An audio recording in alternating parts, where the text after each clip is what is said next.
Hi everyone, it's Razyel Kayne. I'm back with another interview. I've been lucky. Last week interviewed Travis Arts, which was wonderful, and today I have the great Jessica DiGiovanni. Hello, Jessica. Hi, everybody. Hi. I How didn't are you realize you had doing? Travis on last week. I love Travis. He's the I best. did have Travis, and then I'm trying to get more people because I've been busy, and it's because there's a lot of actors that don't have Instagrams and Facebook and stuff like that. More from because I've interviewed a lot of Generation One Transformers voice actors. Oh, Uh, cool. so yeah, so I think you're my first lady for sure, and you're probably my Nice 10, meeting 12 you. interview. So Very cool. uh, Well, I feel honored. And oh. hey, yay for first lady interview. I like it. Yeah, it's there's the like I said, I mean it's just about contact. Some people, we can tell when people read our messages, right? On Hmm. Messenger and Instagram. So Yeah. I can tell whoever read it and never replied. So I don't insist because I don't want to be that annoying fan that's just gonna go after people all the time and just bug them. So I prefer Yeah. to send the invite. If I get a response, it's appreciated. Thanks everyone in the chat for joining. Chris, Ultra Megatronus, how are Oh, hi, you? everybody. And then we have Bumblebee Prime. Oh, cool name. Yeah, there's a lot of that in this community of Yeah, you know. definitely. So, there you go. First compliment. Killed voicing The voice of that. Windblade. Hey, thank you, Bumblebee Prime. I appreciate that. Yeah, the fans All are right. amazing. I've met so many incredible people at the cons, and they're just so supportive and really, really creative. The art that they Yes. make, the little they sometimes people have made me keychains and stickers and like little sculptures. I mean, it's really incredible the Yeah. creativity in this community, and also like creating their own characters, which is really cool. There is a lot of that. Which, well, Windblade was a contest winner character. Yeah, that was That's really how. cool to find out Yeah. when I So that first was watched probably her. one of the more original character we've had in the past. Yeah, and she's one of the only Autobots that flies, if not the only one. She's the only. Female. Actually, she's the only female that flies. Yeah. From her alt mode, and but there was originally the aerial bots, but they haven't made a comeback in a long time. Yeah, and they're like not as cool as me, so There you I go. love them. So, how do you go about creating the voice of Windblade? Like, what's your creative process when it comes to finding a voice for a character? Because I know you've done a couple of animated shows, video games. You did TV. You did movies. You have an upcoming movie. I Mhm. do believe so. It's coming out. Mhm. So, what's your like general creative process when coming up with a character? Yeah, so every character is different. Everything you get, you just I'm very intuitive. So with Windblade, I wanted to see a visual. So I had asked the producers and writers if I could get a visual of her just so I could know, what this version of her was going to look like. And one of Okay. the first things they told me is they they took away like the high heel aspect to her and gave her more of a flat foot. And they sort of like it's not that they took away the feminine aspects, but they made her a little more like warrior instead of feminine, and I liked that. So and in the picture she's got the wings, right?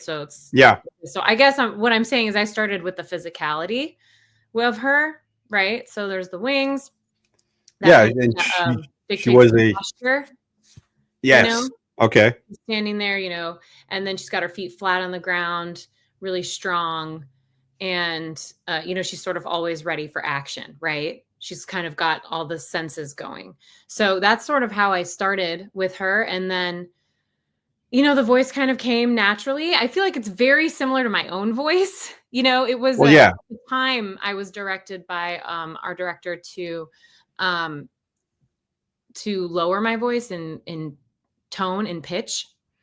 So I had started more on like a higher pitch than they wanted. So I brought her down lower, which gave her more of like a sardonic feel at times. Um, and yeah, that's sort of how I found it. I mean, it wasn't, it's not like an evil, like when I did one of the grays, like that was, or like um when I did oh my god, why am I forgetting the name of my character? RC? No, the one that got kidnapped in the episode. Oh, Cosmos. Thank you. Sorry. Woo! I went to the gym. All the blood's in my There you bones go. today.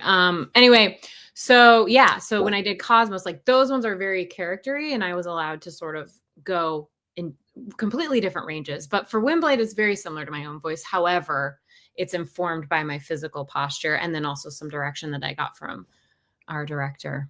So. And then when you act, when you're behind the microphone, do you prefer to read lines, or are you like quite mobile, moving and putting your arms in the air when she's screaming, or like mimicking the action, or are you more like I'll read it and everything comes from the voice? Well, I think if everything came from the voice, there'd be a lot of tension here. Okay. And for it to sound natural, right? I mean, you basically want to, I know a lot of Transformer fans are also interested in becoming voiceover artists. So one thing I can say is that you always want to get your body involved, especially if you're doing fight scenes or anything like that, because it's going to sound more realistic. It's going to be more realistic. I mean, you almost play it out like you're doing a film or TV scene, basically. Okay. There's a microphone in front of you and you have to pretend like there's people in front of you. Okay. So that's basically how you do it. If you stand there and try to like scream, you could hurt your voice because you're keeping all the tension in here. If you're able to just sort of distribute the energy and then put all of that into your voice, it helps. Yeah. All right. And you mentioned movies, and you're doing TVs. What's your favorite medium so far? Because I know you've done theater as well. So is that where you got your start? Yeah, theater's where I got my start. I love theater. It's definitely the actor's medium, because once everyone goes away, it's just you and 8 shows a week and the audience, and it sort of takes on its own life. And that process, the rehearsal process for that is so dreamy. Not every film has a rehearsal process. So No. it's a luxury to be able to do that with film and TV. But for theater, it's the best. So I do love that process probably the most. But I really do love film and TV for the aspects of the wider reach. Because my family is in Chicago, so they don't get to come see me all the time when I'm on stage. Okay. But yeah. if I'm in something that they can put on their TV, that's really exciting. And I have a big Italian family. So. Okay. So they would like to, probably come to your shows. Or do you travel a lot for your work, or because I know you're East Coast? Mm-hmm.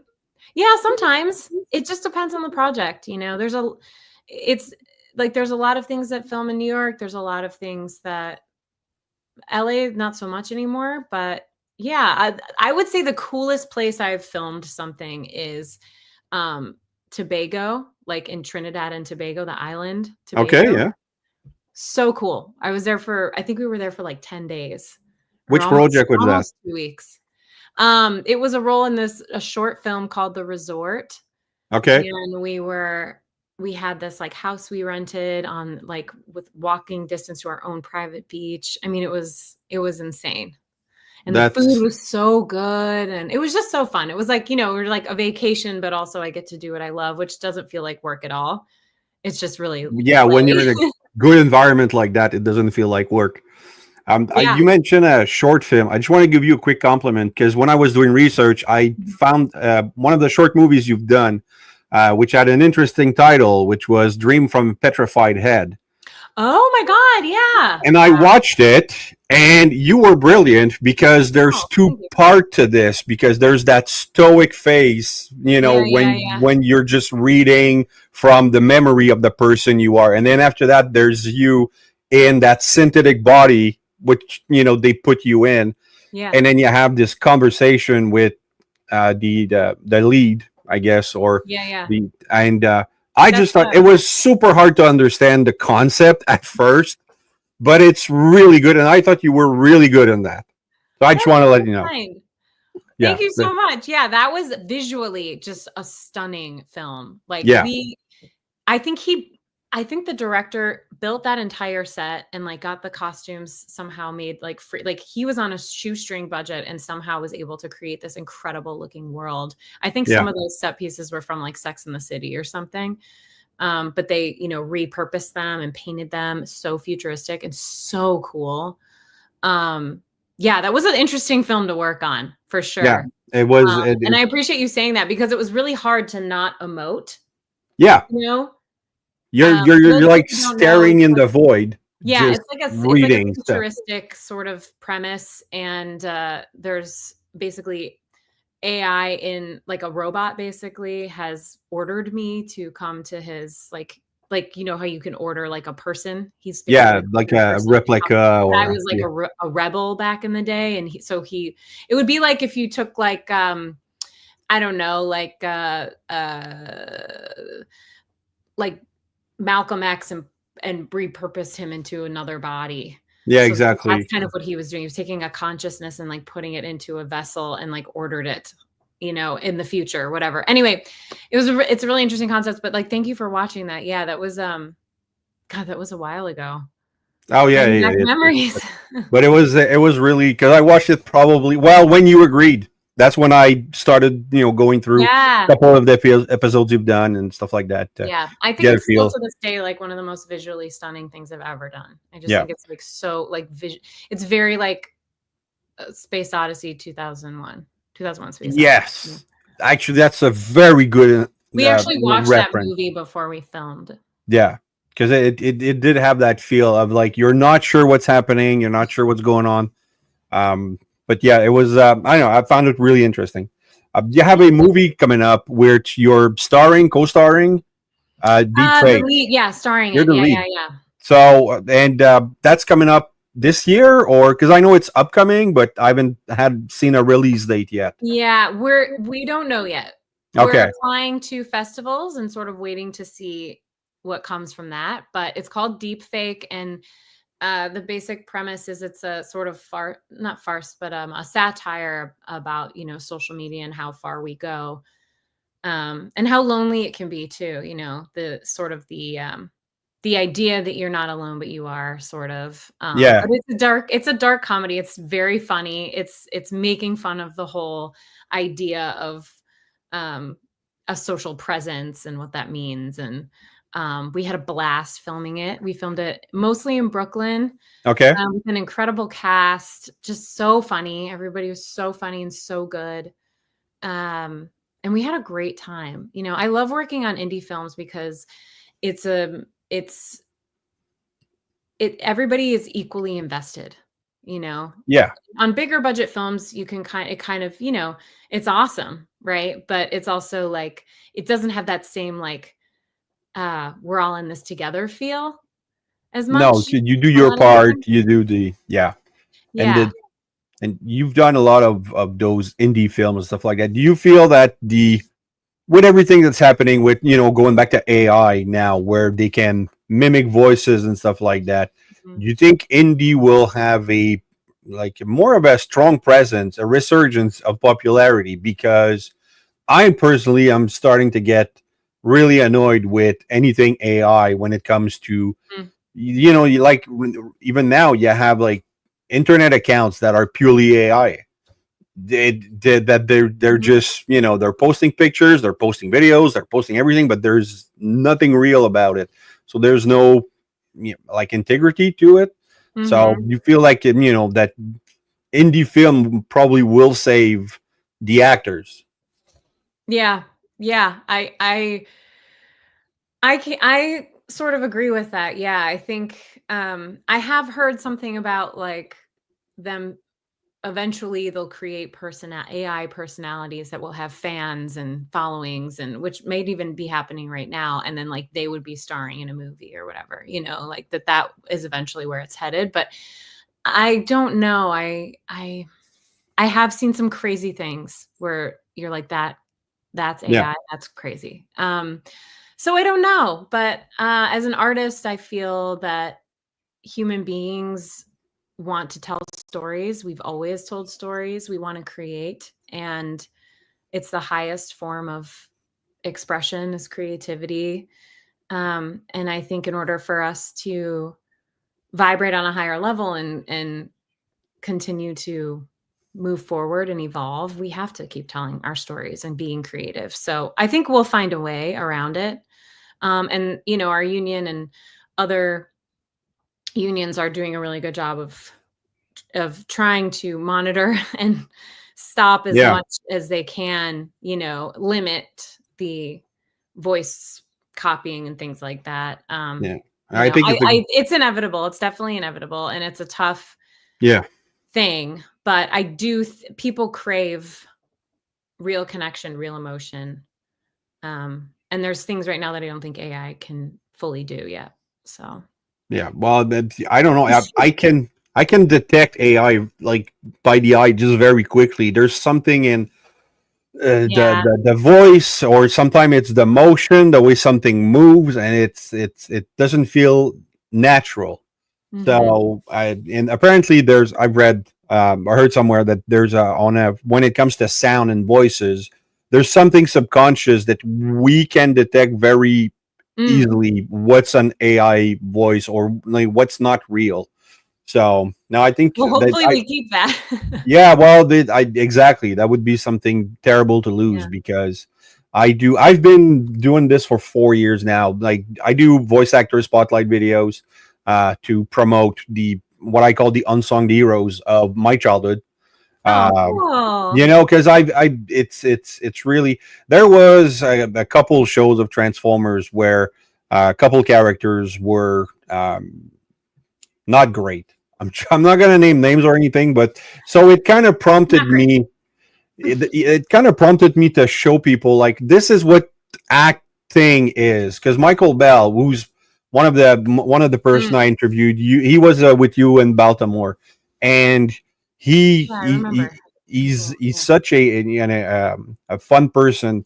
But he was telling me that it's really important to keep it in house, keep it real, so that you don't have to like exactly like AI taking over and stuff like that. So so I want to talk about one thing that I want to do a quick comparison. Like when I interviewed all of the Generation 1 voice actors, they're all talking about how great it was to be all in the same room, having fun, and, bouncing off each other.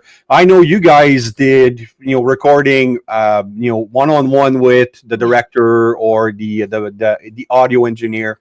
And then afterwards, you go to conventions, and then you meet your fellow actors, your castmate.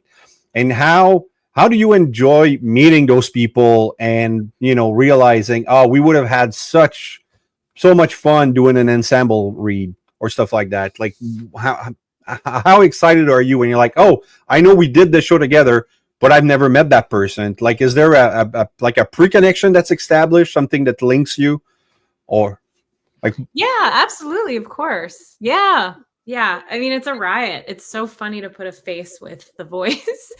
I didn't meet Jeremy Levy for years. We just, I just like started like doing more conventions with him, but like, Travis was the first one that I met in person. Okay. And then I continued to meet a few others, but that's really fun. Cause you feel like, them. You're like, oh, it's kind of like, you've been not in the trenches. It wasn't hard. Like, no, but we have had the same experience.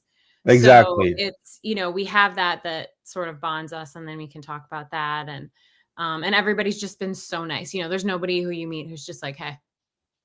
Okay. I mean? Yeah. There's none of that. And how it feels like very much a community, and we look out for each other, and we enjoy hanging out together. Everybody gets along, and it's the best. And I love being at conventions when all of us are lined up together. And then you get to see the fans be like, oh my gosh, and you guys were, it's just fun. Yeah, meeting fans must be really, it's a gamble sometimes. There is a lot of different people and personality. And, there's horror stories of, actors meeting their fans and going, okay, that I did not expect that from a fan. But fortunately, I haven't had any of that experience. Oh, there you go. And how is it meeting on in conventions, or in on when you go for interviews and stuff like that. How is it meeting the veterans? Oh, it's pretty cool. I mean, some of them have like over 100 characters on their banner, Yeah, and it's like, wow, that is what an accomplishment. And yeah. so one of the guys, I'm really bad with names of. I know it's funny because I feel like the fans feel like that we know everybody, we know their names, we know what they've done. Oh But yeah, I'm yeah, yeah. really There's that not great kind with of expectation, but no, that. not here. But I okay. There's a guy, he did like, did he do Muttley from Bullwinkle? I don't know. He did like Slimer or something, like one of the characters from these cartoons that I used to watch growing up. okay. Like, oh my God. Oh my God. So I kind of like fan out for a second too, because I'm like, oh my God, that's insane. Yeah, And they did this voice and this voice. They're such different characters, So that's really fun to see yeah. that When too. you were in Baltimore, there was Frank Welker there, who's a legend in the voice Yes. acting world. I did a spotlight, like I said, I do video spotlight. I had to do two parts. For all of his characters. Well, I didn't put all his characters because that would be a mini series. Wow. But I did have a role of all of his cast, with music, and it was a minute long, and it sped quite quickly.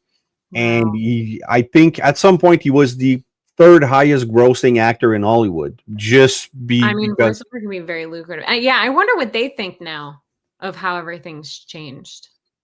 It's very yeah, different.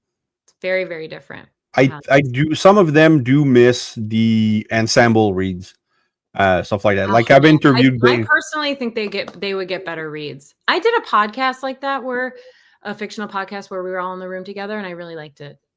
And I think that you get better reads that way, but they don't like to do it that way. Well, it's easier to react and bounce off of each other if there's somebody there with you. Not that the director is not somebody that you're not alone, but he's not gonna repeat all the lines. He's not gonna bounce off with you. He's gonna look for Right. do So it like this, do it like it that. just sort of becomes like what they think it's gonna, with the direction and what the Yeah. actor interprets as it's going to be. But I don't know. There's always fun.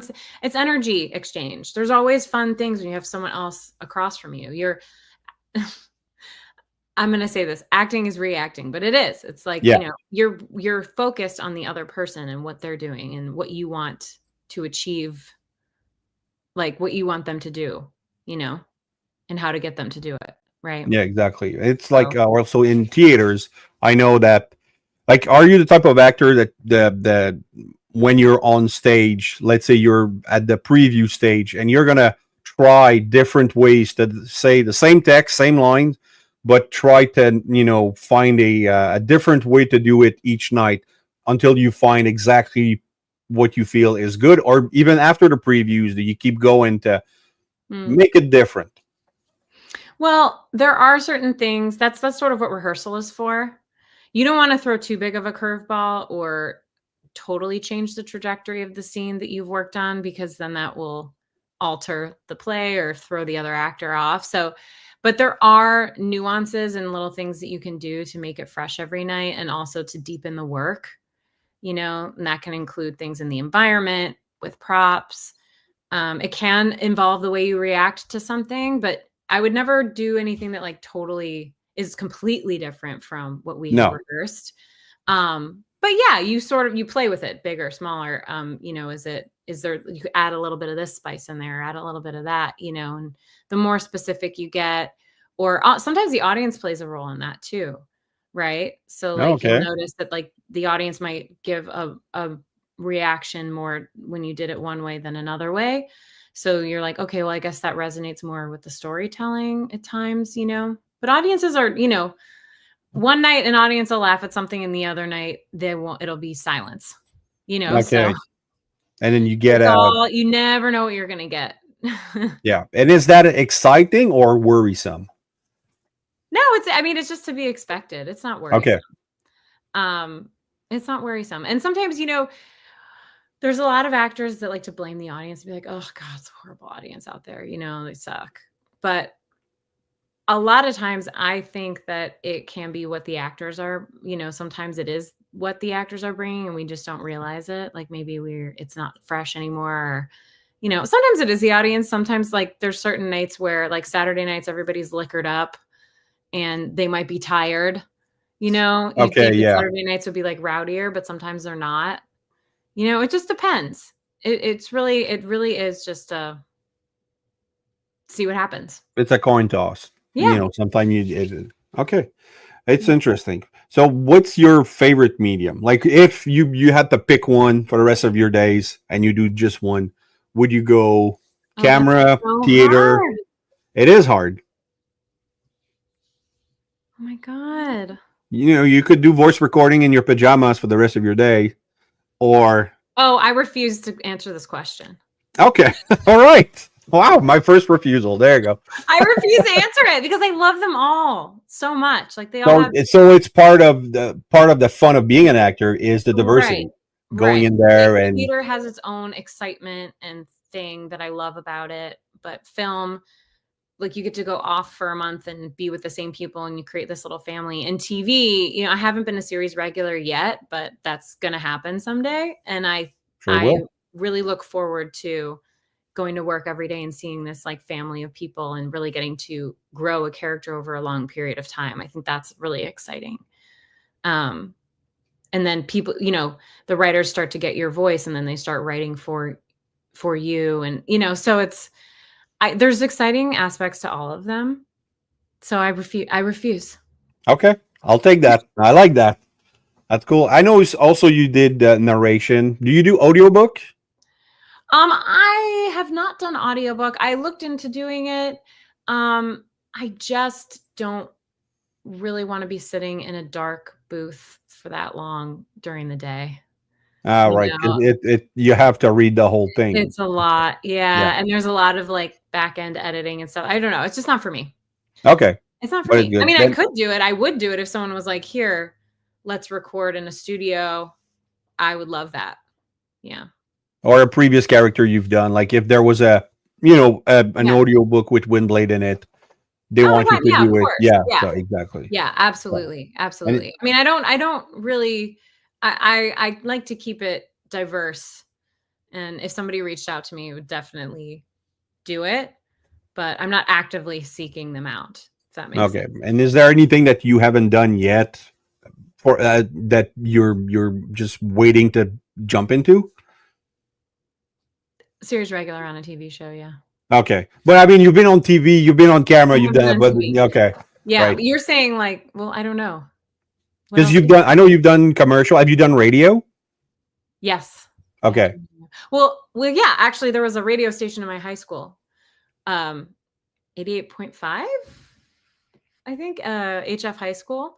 okay. And you could be a DJ like a couple nights every month. And so I would go in and you'd be like, and this one is for my mom and dad. Oh, there you go. You know, but they also wanted you to like comment a little bit about news or whatever. So you would just like interject real quick in between the songs. And then I really enjoyed it. I did consider like going into radio because I thought it would be a really fun job. And you know, it's basically like what podcasting is now, what radio Okay, was.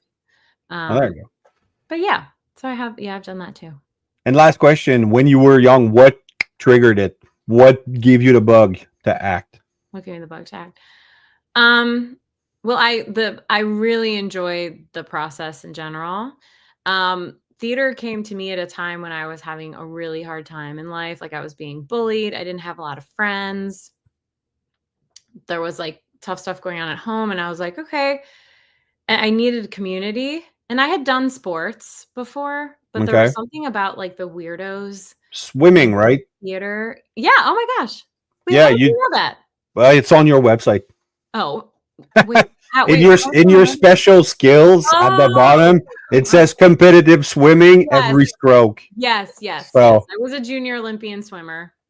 No big deal. oh, Yeah. So I swam, I played soccer, tennis, all kinds of different sports, but something about theater and being with people who were silly and weird. And then we got to share that with everybody. There was something I really loved about that. And then as I got older, I realized it was a great way for me to bring my family together and a great way to bring joy to the world and make people laugh. And it was really the only thing that brought me joy, like in the process.